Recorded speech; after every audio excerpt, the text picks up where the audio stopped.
Are you looking for the best welding helmet? In this video we will look at some of the 7 best helmet on the market. Before we get started with our video, we have included links in the description, so make sure you check those out to see which one is in your budget range. Starting at number 1. Lincoln Electric, Viking 3350. The Lincoln Electric is hands down my choice for the overall best welding helmet. Lincoln Electric is a serious brand in the welding business, and this is one of their top products. The Viking 3350 features Lincoln's 4C lens technology, which provides a supremely clear picture that most other brands cannot offer. It has an optical clarity 1/1/1/1 rating, which means no blurriness and other imperfections, and that is very important for minimizing eye strain, especially for long hours of welding. This welding helmet is quite versatile.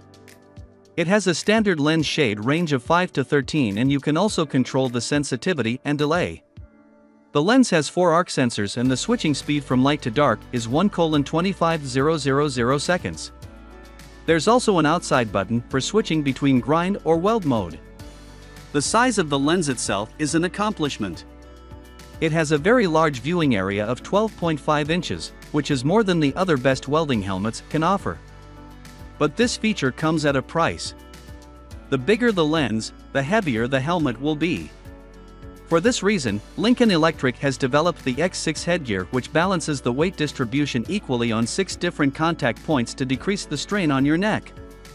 Lincoln Electric is so confident in this product that they give a 3-year warranty for it, and as a gift, you receive a helmet bag, a bandana, 5 outside cover lenses, 2 inside cover lenses, and some stickers for it. A big drawback of this helmet is the crank dial on the back. More than a few welders have complained about it snapping off, which means the helmet will fall off in some positions.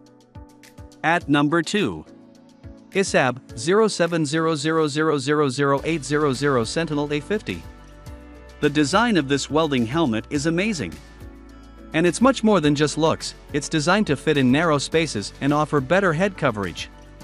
The helmet is also very durable because it's made from a high-resistance nylon shell. ESAB implemented their Halo headgear with a 5 contact point weight distribution for minimal neck strain. The lens uses a true color screen with a slight blue tint to minimize eye strain. The optical clarity rating is 1/1/1/2, and a variable shade range of 5 to 13. The coolest feature, however, is the inside touchscreen display to control the settings. It can memorize 8 different settings that you can switch between with ease. It also features an external grind mode button. The curved cover lens can be a drawback, though. A few welders have reported it to warp from the heat produced by the welding.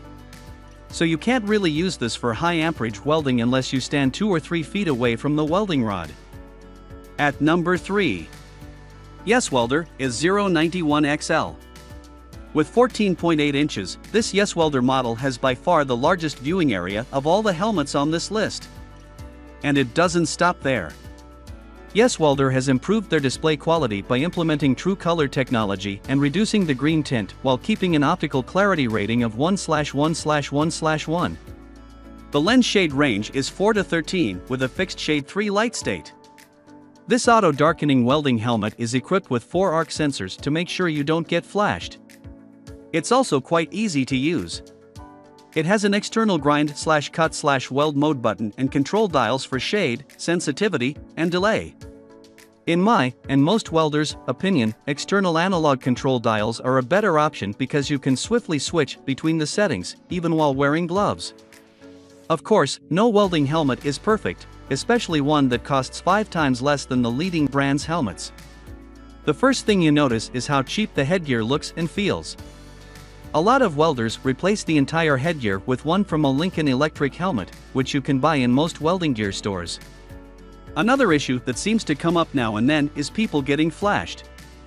This is the absolute worst thing that can go wrong with an auto-darkening welding helmet. Not only is it annoying, but it can really hurt your eyes and even cause permanent damage. I'm sure that this isn't an issue with the model in general. Instead, some helmets just turned out faulty.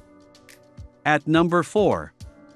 3M Speedglas 9100 with ADF 9121. This one's a classic when it comes to auto-darkening welding helmets. According to a lot of experienced welders, it's the best helmet you can buy. I must admit, it has some seriously good features, but I think the price is a bit of an overkill. First of all, I really enjoy the design of the Speedglas. It's very unique, featuring a minimalistic and futuristic style. It's also very light, so it's comfortable for long hours of work. The silver panel on the front has a button that lets you choose between grind mode and your presets. I love this feature. The main control panel is on the inside and it has a very easy-to-use interface. The latest series of 3MS Speedglas definitely has an improved display compared to earlier models. The colors are much clearer and easier to differentiate. Another great feature about this helmet are the side windows, which provide a complete panoramic view if you want it. If not, you can close them. The shade range is a standard 5 to 13 with a shade 3 in light state. The number of arc sensors is what really surprises me. Unlike most auto-darkening welding helmets nowadays, this one only has 3. However, they are very reliable and always react on time. The grab-and-go feature is a real battery saver. Whenever you leave the helmet, it will automatically turn off, and when you pick it up, it turns on automatically to your last used preset. Now that I've mentioned the battery life, there's a downside with this model. It has no solar strip, so the batteries probably won't last very long. What 3M is really proud of is the comfort of the headgear. It has an ergonomic design with a padded headband for the forehead and 2 adjustable straps for better weight distribution. You can really make the helmet fit perfectly to your head with a smooth ratchet. 3M is so serious about this product that it comes with a disclaimer that it's not for commercial use and should only be used for industrial purposes. I think this makes it quite clear that this helmet isn't for you if you're new to this art form, or you just do it as a hobby. At number 5. Miller 281000 Digital Elite Black. There probably isn't a list about welding products without a Miller product. And this one has an appropriately named welding helmet, the Digital Elite. First of all, it has a great design and it's as sturdy and durable as it looks. But what you notice right away is that there are no external buttons or switches. This is something that bothers me because I like to have at least the grinding mode button on the outside to switch faster. Although it's on the inside, the control board is very practical and easy to use. There are 3 different modes to choose from: grind, cut, and Miller's patented X mode, which uses an electromagnetic sensor to detect the arc.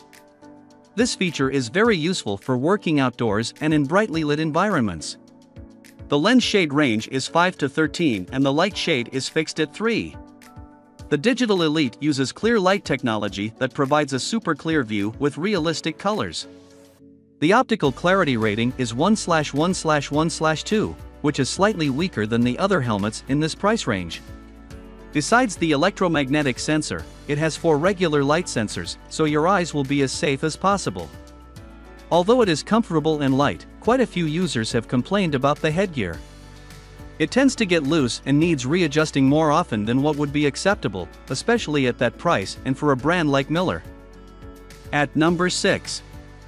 Jackson Safety Insight HSL 100. Not a lot of thought was put into designing this particular helmet. It's as simple as it gets, too simple for my taste. It literally looks like it doesn't belong in this century. The plastic it's made from feels and looks a bit cheap, but nevertheless, it's not actually bad. It's slender, so it's useful for tight spaces. While the lens does provide a very clear image, it's only 3.94 by 2.36 inches. On the plus side, it is very reliable and its 4 arc sensors always react on time. It has a variable shade range of 9 to 13, so it's not really useful for low amperage welding. The worst thing about it, however, is the fact that the grind mode button is inside, and it's tiny so you can't press it if you have thick gloves on. Although Jackson Safety advertises this product as ultra lightweight, it weighs 2 pounds, which is more than most helmets on this list. But the weight is well distributed, so it's still a comfortable helmet to wear.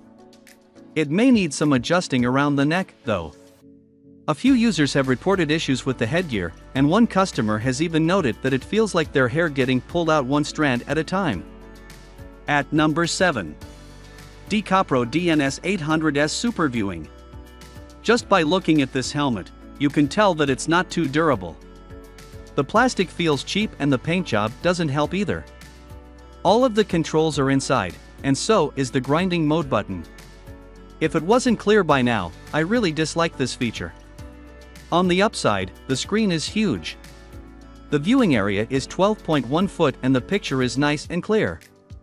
The display doesn't feature true color though, and it's a green tint, but it really isn't bad. The optical clarity rating is 1/1/1/2 and the shade range is April 9, 13. It's equipped with 4 arc sensors to make sure you don't get flashed, and they work quite well. The helmet is surprisingly light considering the size of the lens, it weighs only 2 pounds and it's comfortable to wear. The headgear is made in a way to distribute the weight well and there's no neck fatigue when you have to wear it for a few hours.